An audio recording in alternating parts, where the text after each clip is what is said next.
You're acting like a needy little boy, she snapped, slamming the dishwasher shut. Grow up. Be a man. Stop begging for intimacy. It's pathetic. That was it. No screaming, no plates flying, no theatrical tears or dramatic exits. Just a cold statement, sharp enough to slice through the last frayed thread I'd been clinging to. I remember the exact sound of the word pathetic, how it rang in the kitchen like a bell in an empty cathedral. We'd been married 12 years, and in all that time I had never felt as humiliated as I did in that moment. Not when I lost my job during the merger, not when her friends made snide little jokes about my sensitive side over wine, not even when I slept on the couch for 6 weeks while she sorted out her head. This was different. This wasn't frustration or disappointment. It was contempt, pure, unfiltered contempt aimed directly at me, and all I'd done was ask if she wanted to be close tonight, not even in a demanding way. I was careful, respectful. Hell, I even joked a little. I said I missed how we used to be. I asked if she felt it too, the distance. I said I missed her, missed us. She didn't even look up from her phone when she delivered the line. Jesus, Mark, you sound like one of those losers on Reddit. Just stop. It's embarrassing. Embarrassing. I remember looking down at my hands like I didn't know whose they were. That same skin had built our deck, fixed her car, held her through her mother's funeral. These weren't weak hands. They'd held this family together while she figured herself out over and over and over. And now, because I asked for something as basic as warmth, I was embarrassing. I didn't yell. I didn't argue. I just walked out of the kitchen. She muttered something behind me, probably another jab, but I didn't hear it. Or maybe I chose not to. Either way, something inside me closed like a vault door, heavy, final, and quiet. You always think the breaking point is loud, explosive. But mine was silent, like a candle that just goes out. If you're still reading, especially if you've ever found yourself in that kind of silence, consider subscribing. Over 90% of people who listen don't, and trust me, it helps the team bring these stories to light. That night, I didn't sleep on the couch. I didn't sleep in our bed either. I went into the old guest room, still painted the same dull blue from when her brother stayed with us for 3 months, and never once said thank you, and sat on the edge of the twin mattress like I was in someone else's life. I didn't cry. I wasn't even angry. I was just still. I thought about the man I'd become. I used to be the guy with the quick wit, the loud laugh, the one who grilled for the whole neighborhood. I had friends, hobbies, I read novels and knew how to throw a perfect spiral. I used to smell like cedar and sawdust and late-night bourbon with a twist of orange. Now, I smelled like sadness, like toothpaste and silence. I don't know how long I sat there. An hour, 2. At some point, I noticed I'd taken my wedding ring off and was just rolling it between my fingers, not with any intention, not as a statement, just instinct. That was the night I realized it had. I wasn't in a marriage anymore. I was in a hostage situation, and the ransom was my dignity. So I started planning my escape, not from the house, not from the marriage, not yet, but from that version of me. The one she saw as weak, the one she mocked, the one who begged for scraps of affection and called it partnership.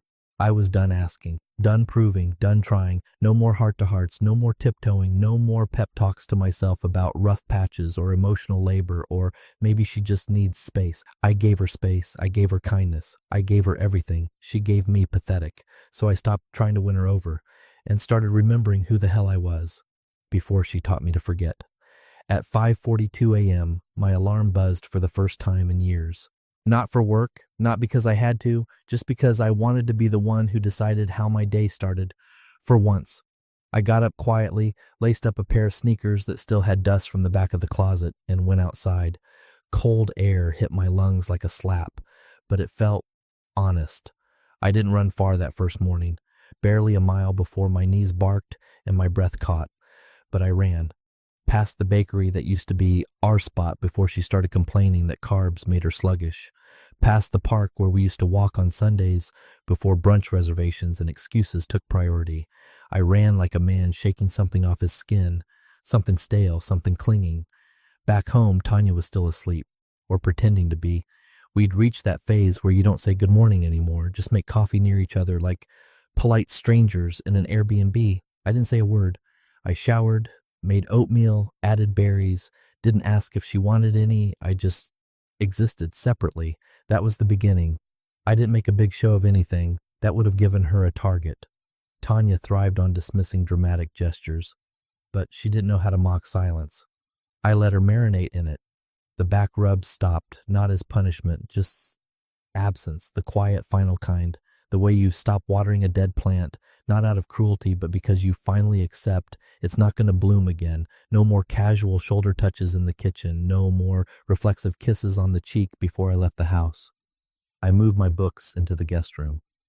Slowly. One stack at a time. I brought in the old floor lamp from the garage, cleaned it, replaced the bulb. She didn't ask why. Maybe she thought I was bored, or nesting, or falling apart. She didn't realize I was rebuilding. I found a dusty old journal in one of the boxes, something I'd used before we were married. I started writing again, not pages of angst or romantic poetry, just notes, observations, fragments. Sometimes a sarcastic thought about how absurd things had become, like the way she still played sad indie music while doing her skincare routine, like a teenager hoping the universe would feel bad for her. I wrote that down. I laughed when I read it back. That laughter startled me. It was mine. Tanya didn't comment when I stopped complimenting her outfits, or her hair, or her new perfume, which reeked of desperation and citrus. She didn't notice that I didn't watch the shows we used to watch together, didn't wait for her to come to bed. She'd roll over, probably assuming I was scrolling like always, but I wasn't scrolling. I was stretching, reading, researching, planning. I started tracking calories, not because she used to nag me about weight, but because I wanted discipline. Not to look good for her, but to remind myself I had control over something. I scheduled a physical, first one in years, got my blood work done, took it seriously, started lifting light weights in the garage, put up a calendar, logged reps, just for me, no posts, no selfies, no new year, new me garbage, just quiet progress. I even started drinking water again, real water, not wine, just to make dinner tolerable. I remember one morning, 2 or 3 weeks in, I caught my reflection in the bathroom mirror. I didn't look younger or stronger, but I looked awake. There was something in my eyes that had been gone for a long time. And the best part, she didn't notice. That used to bother me, used to gnaw at me like a rat in the walls. Not anymore. Now, it was fuel. She didn't notice because she wasn't looking. And for once, I wasn't begging to be seen. I was observing her now. Not as a wife, as a case study.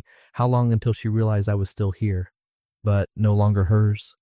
That was the game now. Not revenge, not cruelty, just clarity. Because when you stop chasing someone, you don't just free yourself. You make them feel the weight of being unworthy of pursuit. And Tanya? She was about to discover how heavy that silence could get. Tanya always claimed she wanted peace, no emotional debriefings, no where's this going talks, no tangled mess of feelings that made her uncomfortable. And for a while, she got exactly that. The house was quiet, not cold, just still. No more conversations that ended with her rolling her eyes, no more reaching hands at night, no more awkward pauses when I asked if something was wrong. She had the emotional blank slate she'd always insisted she needed, and she loved it for about 3 weeks. At first, it was victory. I could see it in the way she stretched out on the couch alone, smiling to herself, wine in hand, watching one of those trashy dramas she used to claim she hated. She'd smirk when I walked by, like she'd finally won a long invisible war. No more needy Mark begging for connection or asking to talk about things like some kind of sad houseplant that needed watering. She stayed out later too. At first it was dinner with coworkers, then book club, which based on the outfit and heels was either hosted at a nightclub or a modeling agency. She came home smelling like cocktails and compliments that weren't mine, and I said nothing, not out of fear, but because nothing she did surprised me anymore.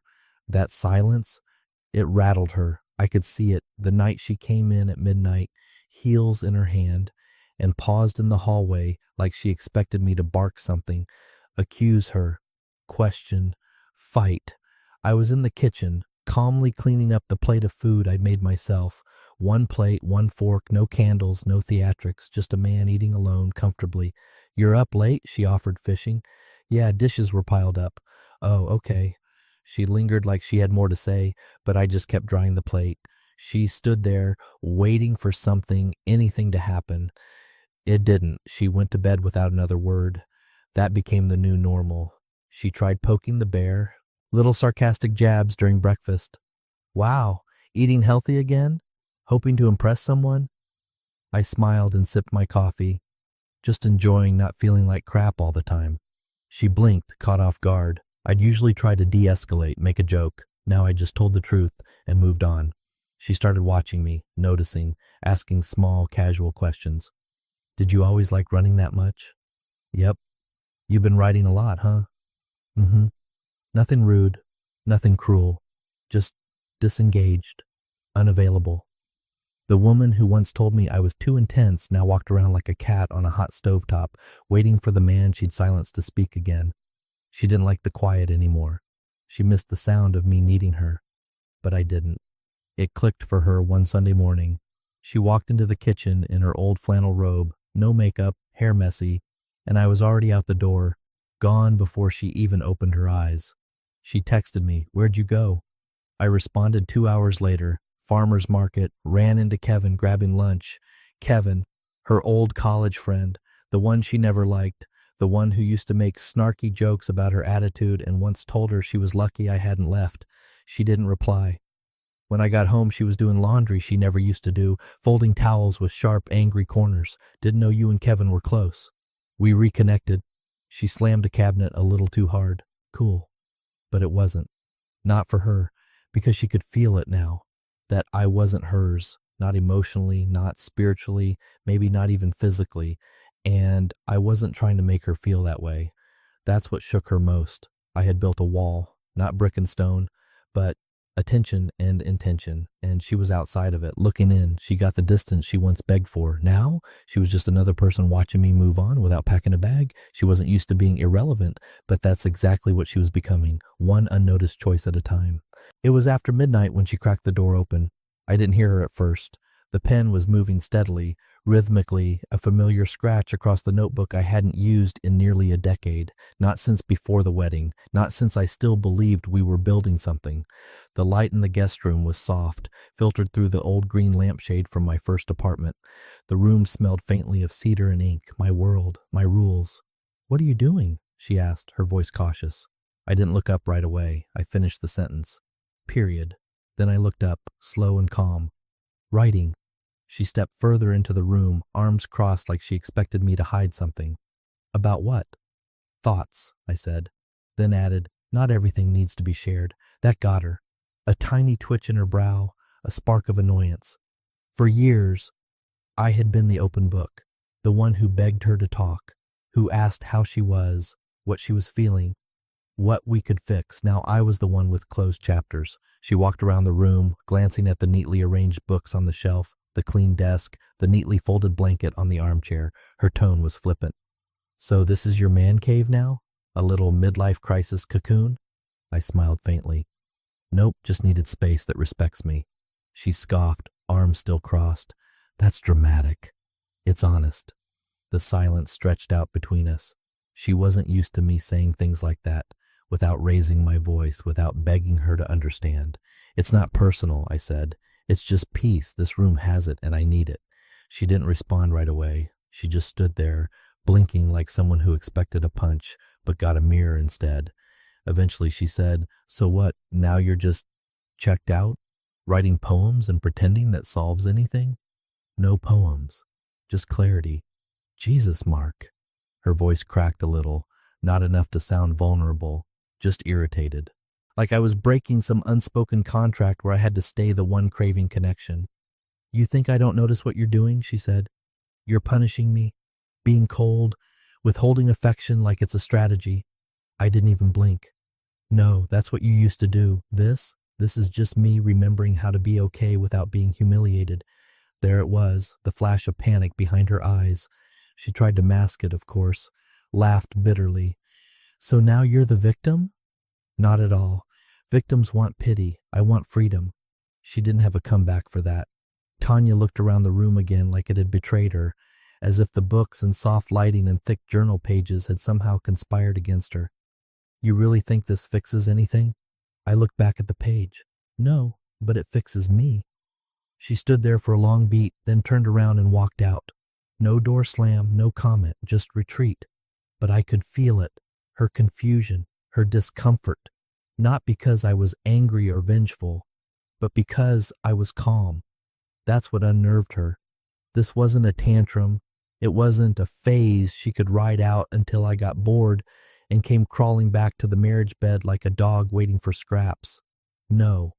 This was me choosing sanity over proximity. For years, she thought intimacy was a favor she handed down like a treat. She thought withholding affection gave her power, but she never expected the man who once begged at her feet to rise, dust himself off, and stop asking altogether. She thought silence meant surrender. She didn't realize it could be strategy. The invitation came in the form of a group text. Mom's birthday dinner at Porterhouse, 6 p.m. sharp, dress nice. Tanya read it aloud like it was just another thing on the calendar, then glanced at me over her coffee mug. You're coming, right? I looked up from my notebook and gave the most polite, non-committal shrug imaginable. Sure. That was all she got. She expected questions. What should we bring? Who else is coming? Should we carpool? Instead, I stood, rinsed my mug, and went for a run. I arrived at the restaurant separately, Ubered, wore a navy blazer she hadn't seen before because I'd bought it without her input, paired it with a crisp white shirt, no tie, just enough stubble to look like I didn't care, but sharp enough that her sister did a double take. You look good, Mark, her sister said as I walked in. Thanks, I said, smiling, walking past Tanya like she was a decorative plant in the corner. The table was long, 12 people, 2 empty chairs at one end. Tanya slid into one. I took the other, 3 seats away, across from her father, diagonal from her. She stared at me, waiting for the correction. I didn't budge, just pulled out the chair and sat, casual, collected, already reaching for the wine menu. The server poured Pinot Noir into my glass. I swirled it once, sipped. I didn't toast Tanya's mom with an arm around her waist like I used to, didn't slide her a private joke under the table, didn't ask her if she wanted dessert to split. I was friendly to everyone. Her uncle, her niece. I even laughed at her dad's god-awful pun about turning 65. But to Tanya, not a touch, not a glance longer than necessary, just polite silence. She tried small openings. Mark, didn't you and Mom make that weird bourbon glaze for the turkey that one year? I nodded. Yeah, it came out bitter. Right. She smiled, expecting the usual follow-up, some warm recollection, a shared laugh. I didn't offer it, just let the moment hang there, like a balloon without helium. Then her sister leaned in, voice low, eyes flicking between us. Are you two okay? Tanya paused, fork hovering midair. I didn't answer. I was already back to slicing into my steak, nodding along to her brother-in-law's rambling story about his new car lease. But I watched her reaction, the way her mouth opened slightly, then closed. The tiny shake of her head as she muttered, "Yeah, we're fine." Lie number 1. That dinner was a stage, and Tanya had always been the director, deciding the narrative, the smiles, the roles. I used to play along, the affectionate husband, the agreeable son-in-law. But now, she was directing an empty chair.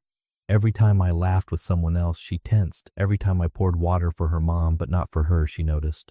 When I offered to take a family photo and didn't sit beside her in the picture, her hand hovered behind me for a second, unsure whether to reach or let it drop. She let it drop. That was the moment. She didn't just feel distant. She looked like a guest at her own life, watching it move around her, unsure of the script. After dessert, I stood and patted her dad on the back. Happy birthday to the legend, I said, with a grin that felt real, not because I was faking anything, but because I finally meant it. As I turned to leave, Tanya caught up with me at the door. You came separately? She asked, trying to sound amused. Yeah, figured it'd be easier. Easier for who? I gave her a calm look. For everyone. Then I stepped outside into the cool night air, took a deep breath, and walked away. Not from her, not yet, but from the illusion that I still belonged to her. She had wanted space. Now it was starting to crowd her. She started small, a hand on my arm while passing me the salt. A laugh that lingered a second too long after I said something mildly funny. One night she sat down beside me on the couch instead of her usual corner chair, knees brushing mine, and asked, "Remember that weekend trip to Asheville?" I did. The cabin, the fireplace, the single night we couldn't keep our hands off each other. I nodded. Nice cabin. That was all I gave her. She kept waiting for the invitation, the shared memory, the warmth, but I just reached for the remote and put on a documentary about wolves. She left the room 10 minutes later. The next day, she walked in from work wearing a fitted blouse she used to wear when we were still us, a soft lavender perfume trailing behind her. She leaned on the counter, watching me slice red peppers for a stir-fry. "You always look good when you cook," she said, voice lighter. I smiled, not at her, just at the knife work. I liked the rhythm of it. Another brick, another wall. She tried jokes at first, playful remarks about my glow-up, teasing my new habits. "You're turning into one of those annoying health guys, huh? Should I be worried you'll start preaching about kale and cold plunges?" "Only if you start listening," I said, and walked out of the kitchen before she could find her footing. That was the thing. She was chasing a version of me she no longer knew how to read. I wasn't angry, wasn't sulking, wasn't spiteful. I was just gone. Not physically. I still made dinner, paid the mortgage, fixed the leaky faucet under the sink she never noticed until it damaged her hairdryer. I answered questions when asked. I was polite at her mother's house, respectful at her niece's piano recital, but nothing in my gaze said us anymore. She started showing up in the guest room more often, leaning against the doorframe like a woman trying to remember the password to a home she used to own. "Late night writing again?" "Sometimes."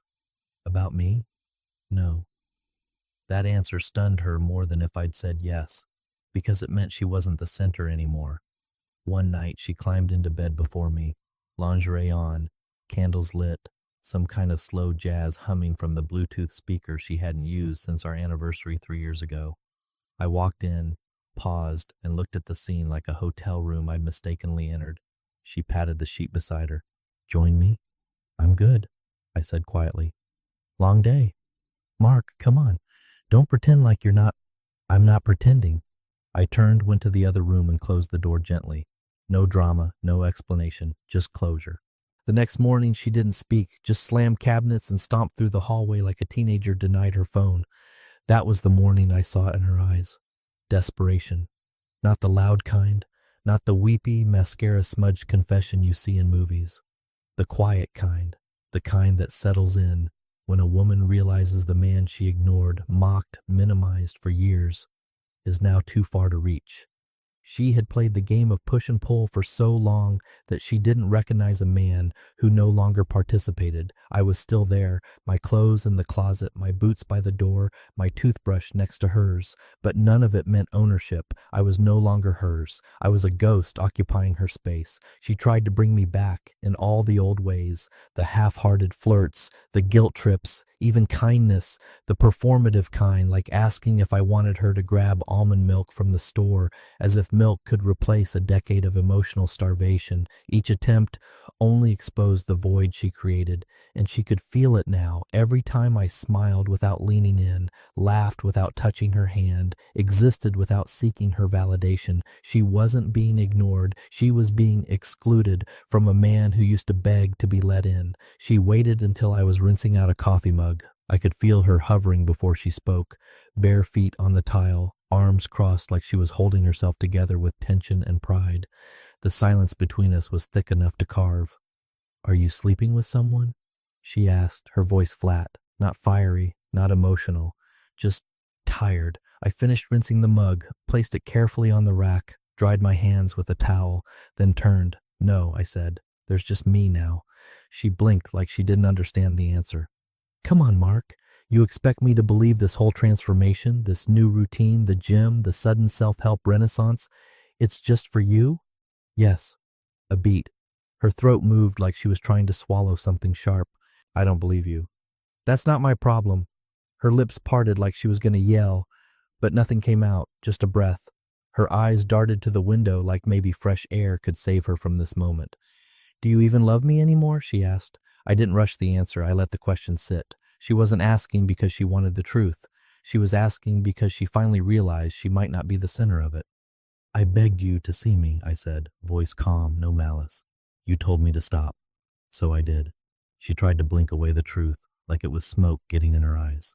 But there were no tears, only the memory of tears she never gave me. "You're being cruel," she said, softer now. "No, Tanya. I was being kind. For years. Kind while I starved for affection. kind while I made excuses for your moods, your sarcasm, your distance. I asked for connection. You gave me contempt. I asked for closeness. You rolled your eyes. Now you're shocked I stopped asking. She shook her head slowly, like she could rewind time with just enough denial. I didn't know it was that bad. You didn't want to know. Silence again. But this time it was hers. Heavy, fragile, the kind of silence that makes people realize they were never actually listening, just waiting for the other person to shut up. She stepped closer, like proximity could undo erosion. I never thought you'd actually leave. I didn't leave, I said. You just stopped being a place I wanted to stay. Her hand reached out, barely brushing my arm. It used to mean something. A touch like that would have softened me, pulled me in, made me remember the early days. Now it felt like static. I didn't pull away. I didn't flinch. But I didn't respond either. Her voice cracked a little. We can fix this, right? I looked at her, steady, kind, but gone. You don't get to burn the bridge and then ask for a ride across it. She stared at the floor. I didn't think you were strong enough to leave me behind. That's because you never saw me as anything but background. That landed. I saw her jaw tighten. Her hands trembled, not from rage, but from the realization that she couldn't argue this into submission. There was no affair, no big reveal, no drama, just the quiet truth. She had become unnecessary, and for the first time in years, she felt what it was like to be on the outside looking in. Tanya always thought silence meant safety, that as long as I wasn't yelling or packing a suitcase, everything was fixable. But silence, when earned through neglect, isn't peace. It's a verdict. She booked the session without asking. The appointment popped up on our shared calendar next to a dentist reminder and a grocery list. Just Dr. Leah McHale, Couples Counseling, a Thursday, 6:30 p.m. I accepted the invite, no comment, no resistance. I think that rattled her more than if I'd refused. She tried to act casual about it the night before, stirring pasta with too much basil like it mattered. She's supposed to be good, Tanya said, not looking at me. Has a lot of experience with long-term couples. I nodded once. Sounds professional. That's all I gave her. We drove separately. She claimed it was due to schedules. I knew it was because neither of us wanted to sit in that parking lot afterward, staring at the dashboard, pretending we were okay. The waiting room smelled like eucalyptus and guilt. Soft music played, the kind meant to calm children or shame-filled adults. Dr. McHale had kind eyes, mid-50s, warm voice, the kind of woman you imagine baking muffins and dismantling emotional walls in the same afternoon. She asked if we'd like tea. Tanya accepted. I didn't. We sat on opposite ends of the love seat, not because we were angry, because anything closer would have felt dishonest. Dr. McHale smiled gently. Tell me what brings you here. Tanya jumped in immediately, like she'd been rehearsing. We've just lost something. It's not one thing. It's a lot of little things. Miscommunication, busyness, maybe burnout. We've been together a long time, and the spark, well, it faded. I think we both want to get back to something healthier, more connected. I stared at the corner of the rug, not out of boredom. I was tracing the edge of a thread that had unraveled, just like us. Dr. McHale nodded. Mark, what about you? How do you see things? I looked up, not at Tanya, just ahead. I stopped needing her. The silence was immediate, clean, brutal. Tanya blinked once, twice, like the words hadn't computed. The therapist leaned back slowly, eyes sharpening a little. Can you say more about that? I nodded. For years, I needed her. Not just sexually, I needed her attention, her warmth, her voice in the room when things were quiet, her approval when I tried something new, her laughter, her softness. I paused, let the silence work. But after a while, needing her started to feel like being dehydrated in a desert with someone holding a full canteen and saying, why are you so obsessed with water? Tanya flinched. I kept going. Calm, not cruel, just factual. So I stopped needing, and once I stopped needing her, I realized how much she'd resented being needed. I'm not here to fix a spark. I'm here to tell the truth. Tanya's lips parted, but nothing came out. Her eyes were glassy, but still dry. Dr. McHale cleared her throat. Tanya, how does that land for you? I didn't mean to make him feel that way, she whispered. I nodded. That's the problem. You didn't mean anything. Not the coldness, not the contempt, not the distance. It wasn't calculated. It was just careless. That's worse. Now the tears came. Just one or two. The kind you try to blink away before they hit your cheeks. She tried to speak again. But I'm here now. Right. Because you feel it slipping, not because you regret what caused it. The therapist let the words settle. She didn't interrupt. She knew. I'm not angry, I said. I'm just not empty anymore. And when I stopped being empty, I realized I didn't need to be refilled by her. I built something on my own. Tanya turned toward me, desperate. So what? This is it? You're done? No, I'm finished needing someone who made a game out of scarcity. That's different. For the rest of the session, she barely spoke. The woman who used to dominate every argument now had nothing to say. The therapist asked if we wanted to schedule a follow-up. Tanya nodded quickly. Yes, please. I said, sure, if it helps her. Not us. Her, because this wasn't about rebuilding. This was the post-mortem. It was nearly 2 a.m. The house was silent except for the low hum of the refrigerator and the faint creak of floorboards expanding in the night. I was in the guest room, my room now really, reading the last few pages of a novel I'd been dragging out for weeks. The kind of book you don't want to end because it's the only thing that makes the silence feel intentional. She stood in the doorway like a ghost. No knock, no words at first. Just a presence I'd once yearned for, now foreign. Her voice was soft, like she thought if she whispered, it wouldn't feel like begging. Please come back to bed. I didn't look up right away, finished the paragraph, dog-eared the page, set the book down carefully. Then I looked at her. She wasn't wearing anything seductive, just an old t-shirt and pajama shorts. Hair messy, face bare, vulnerable in a way I hadn't seen in years. But it wasn't real vulnerability, it was reactive, the kind that rises up only when control starts slipping. You don't get to summon what you told to go away, I said, quiet as a priest at a closed casket. She took a step into the room. Just one. I didn't mean it. That almost made me laugh. Not cruelly, not mockingly, just hollow amusement, like hearing a child swear they didn't know touching the stove would burn. I nodded once. That's the problem. You didn't mean anything? Her lip quivered, eyes wet. She swallowed like she was trying to hold back a dam with a teaspoon. You're twisting everything. I was overwhelmed. I didn't know how to say what I needed. You said it clearly, I replied, over and over. You just never imagined I'd actually listen. She crossed her arms, hugging herself. It was never supposed to go this far. It went this far the moment I stopped asking and you didn't notice. She dropped her gaze to the floor. That's when I realized she wasn't crying because she missed me. She was crying because she missed what I gave her. The comfort, the audience, the effort. The man who filled her silences so she didn't have to. I thought we were trying again, she whispered. No, you were trying to rewind the tape. I was listening to the silence that they're not the same thing. She sat down slowly on the edge of the bed, like that would make this feel normal again, as if she could recreate something by occupying space. But presence doesn't equal intimacy. It never did. I know I hurt you. Yes, I said, but not in one big moment. That would have been easier. You did it with 1,000 tiny cuts, dismissive glances, snide comments, the way you flinched when I reached for you like affection was a mosquito you had to swat away. She didn't deny it. She couldn't. I looked at her, really looked, and felt something like pity, not for her, for the version of myself that once thought if I just loved hard enough, I could build connection from apathy. She reached out to touch my hand. I didn't pull away. But I didn't close the distance either.